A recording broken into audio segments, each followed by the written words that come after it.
It's always a pleasure to introduce a new face to our viewers, and I thought I'd catch up with Kristie O'Sullivan on one of her very rare visits to Club Menangle.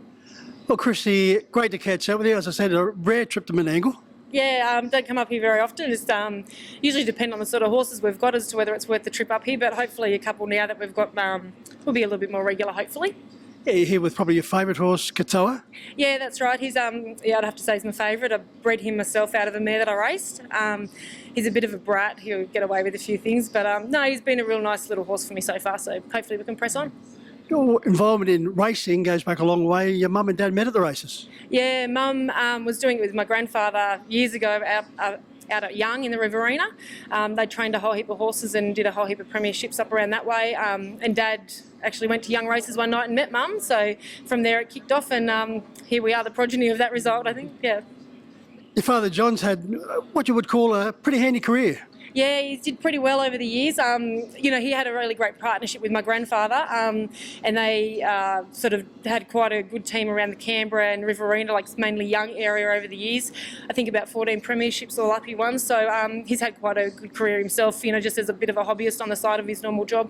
Yeah, that normal job, he's been very successful. Yeah, so he's had a lot of success with the horses while also running his waste contracting business in Canberra. He's backing off a little bit now and heading to semi-retirement, but that does us well. He looks after our horses while they're spelling and stuff, so it's working out pretty good. Of course, your uncle Frank's also had a more than useful career in harness racing. Yeah, absolutely. Frankie's bred some really nice horses himself and raced plenty of his own, all the while also running his electrical business. So, yeah, no, they've both done pretty well out of that. Yeah, they certainly have. As far as the harness racing is concerned, you've came through the usual path, mini trotters. Yeah, of course, we all had our ponies that had to load up onto the truck or into the float with the other horses. The Shetland seemed to fit quite nicely at the front of the float back in the day. But yeah, we all came through those ranks and then progressed, as a lot of the kids do these days, into the driving ranks down in Canberra. Yeah. When did your career start to take shape? So I was probably pretty lucky. Into the late 90s is when I started driving and racing and stuff, and unfortunately for Dad, he had a bit of a back injury and stuff, so he had to back out of the driving a little bit, so I got to drive a few of his nice horses and got a few steers around Canberra, so yeah, that's probably where it started.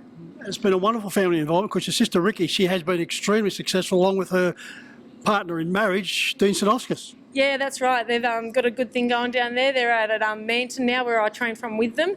But yeah, they've had quite a good bit of success between the two of them. And Ricky's quite into the breeding now. She's not racing as much, but she's got a couple there that are coming through again now.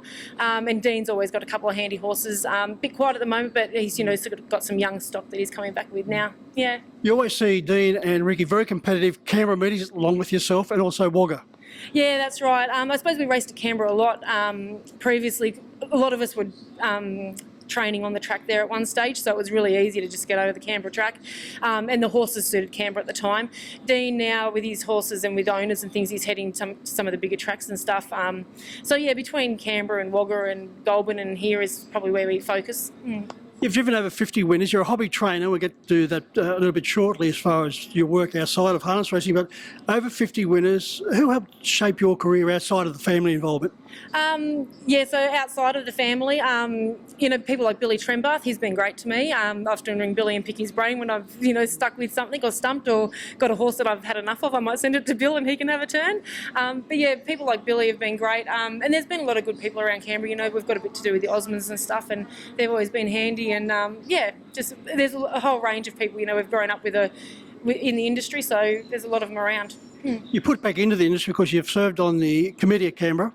Yeah, that's right. I think I did about 17 years all up on the committee at Canberra, so I think I did my turn. But full credit to all those people who continue to do those things. The clubs can't run without them, and it's a bit of a thankless job, and you're usually the one getting the chest poked if things aren't going well. But look, it was a good experience to understand how things go on the other side of the fence. So yeah, I did that, but I think I've done my turn now.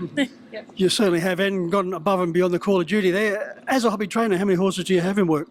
I only have 2 at the moment. I usually only get to a max of 3 anyway. It's a bit hard. I go out and do the horses of a morning and then have to head into town and head to work for the day.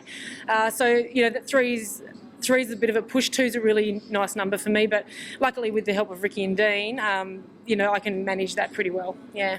You do have a very important job. You can't go into it as far as what you do, but you work for the Department of Defence. Yeah, that's right. I'm pretty, like a lot of Canberrans, I'm a public servant, and I work for the Department of Defence. So look, it's been a really good job actually. They're really turning around with the flexibility and stuff. So days like today, I'm able to take an annual leave day and head off to the races. And there's been other times when I've actually just been on part-time so that I can do these extra bits and start work late and those sorts of things. So no, it's working out pretty well for me. It's a good job.